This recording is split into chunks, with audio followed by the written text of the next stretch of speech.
Neat 2024 ರೀ exams ಬಗ್ಗೆ, supreme ಕೋರ್ಟಿನ ಇವತ್ತಿನ ಡಿಸಿಷನ್ ಬಗ್ಗೆ. ಹಲೋ ವಿದ್ಯಾರ್ಥಿಗಳೇ, ನೀಟ್ ಎಕ್ಸಾಮ್ಸ್ 2024 ಬಗ್ಗೆ ಇವತ್ತಿನ ಸುಪ್ರೀಂ ಕೋರ್ಟ್ನ ಹಿಯರಿಂಗ್ನಲ್ಲಿ ಯಾವ ಜಡ್ಜ್ಮೆಂಟ್ ಬಂತು ಸುಪ್ರೀಂ ಕೋರ್ಟಿಂದ ಇವತ್ತಿನ ವಿಡಿಯೋದಲ್ಲಿ ತಿಳಿತಾ ಹೋಗೋಣ.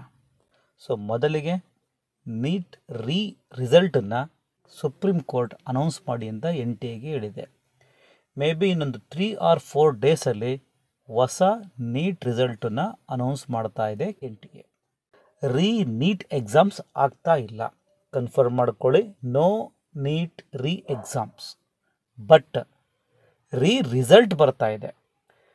ರಿಸಲ್ಟ್ ಯಾಕೆ ಅನೌನ್ಸ್ ಆಗ್ತಾ ಇದೆ ಅಂದರೆ, ನಿನ್ನೆ ಸುಪ್ರೀಂ ಕೋರ್ಟು ಡೆಲ್ಲಿ IIT ಡೈರೆಕ್ಟ್ರಿಗೆ ಫಿಸಿಕ್ಸ್ ನೀಟ್ ಎಕ್ಸಾಮ್ಸ್ನಲ್ಲಿ ಒಂದು ಕ್ವಶನ್ಗೆ 2 ಆಪ್ಷನ್ಸು ಕರೆಕ್ಟ್ ಅಂತ ಹೇಳಿ ಗ್ರೇಸ್ ಮಾರ್ಕ್ಸ್ ಕೊಟ್ಟಿತ್ತು.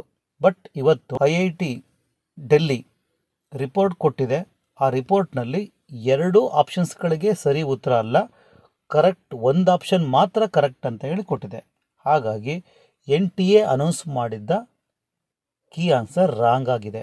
ಹೊಸದಾಗಿ ನೀಟ್ ರಿಸಲ್ಟನ್ನು NTA ಇನ್ನೊಂದು 3 or 4 ಡೇಸ್ ಒಳಗಡೆ ಅನೌನ್ಸ್ ಮಾಡ್ತಾ ಇದೆ.